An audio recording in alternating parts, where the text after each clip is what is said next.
Hi, everyone. Today we're going to talk about the Moonglow sisters. So I just finished it, and this is my first five-star review. So it was really good, and I will tell you this is full of spoilers because I don't know how to do this without spoilers today. So I'll tell you a little bit about the story. So it follows three sisters, Shelley, Madison, and Gia, and they have separated. They were very close as children. Their parents had passed away and in a skiing accident, and they came to live with the grandmother they didn't know they had. So they grew up together, and they just were full of light and love, and just really, the whole town just thought they were amazing. So it came time for Madison to get married, and the guy she was marrying was not a good guy for her. And so Shelley was trying to kind of keep her safe and have her so she didn't marry this guy. So she kind of went about it the wrong way, and she ended up having him kiss her, and Madison found them. So, of course, that was the end of the marriage, and that was kind of the end of the sisters. So Madison couldn't forgive Shelley. They all kind of went their separate ways, and this is 5 years later. So 5 years later, the grandmother has health problems, and so she has asked for all the girls to come home. And she ends up in the hospital, and so they all end up coming home to try to help and see what's going on. This is my cat Oliver. I figured he'd make an appearance eventually. He does like the spotlight. Uh, so the Moonglow sisters all come back to try and support, their grandmother, and they all think it's, their grandmother might not make it. So just the whole thing is about their relationship and kind of trying to rebuild the trust that they had for each other.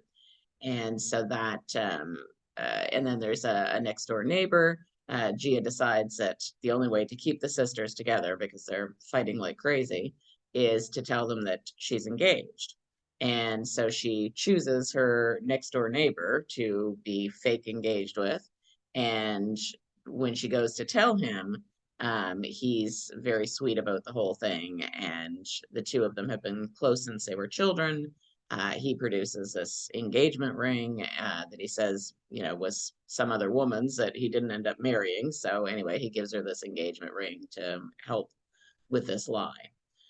So the whole thing is them trying to come back together, trying to figure out where they're at fault and where their sisters are at fault. And they're starting to realize more and more that they could have done things that would have changed things earlier.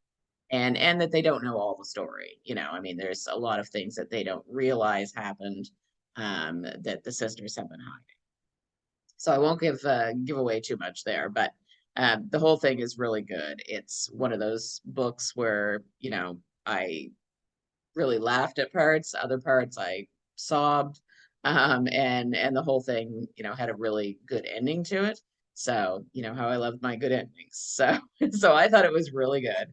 I did just highlight a couple parts in here I wanted to read to you. Da, da, da. For just a second here. 99, here we go.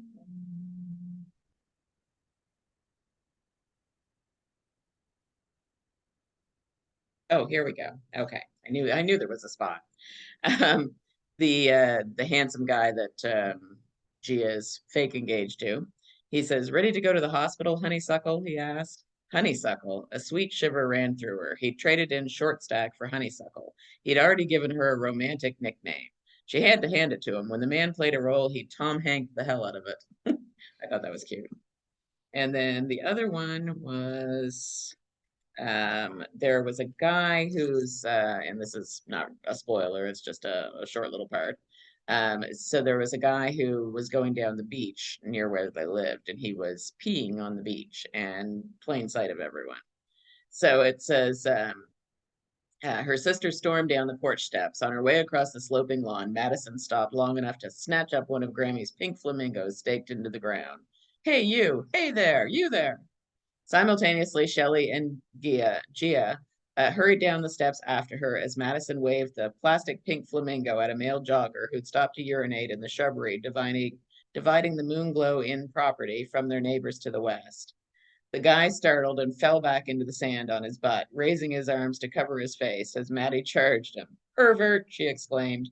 Even from the middle of the lawn, Gia could hear the swoosh when Madison swung the flamingo through the air like a baseball bat. In high school, Madison had played softball and she'd been damn good at it. Uh-oh, Gia pitied the guy. Lifting his butt up off the sand, he scurried backwards on his hands like a hermit crab, desperate to get away from flamingo-wielding Madison, but unable to scramble to his feet before she reached him. It goes on from there. So I just thought those were cute little parts to it. So yeah, really enjoyed it. Like I said, 5 stars. I thought it was great, and I'm looking forward to reading more from her. Her name's Lori Wilde. I don't know whether she has any more or not.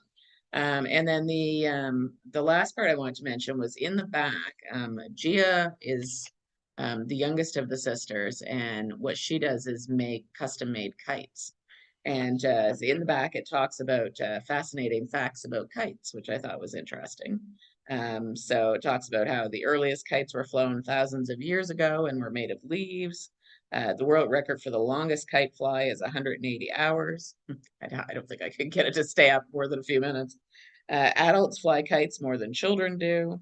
In 1760, Japan banned kite flying because too many people were skipping work to fly kites. In the American Civil War, kites were used to deliver letters and newspapers. And yeah, it goes on from there. So just some fascinating facts as well. So I thought that was kind of neat. All right, Oliver, I think it's time we went to work. All right, I hope you have a great day. Talk to you soon. Bye bye.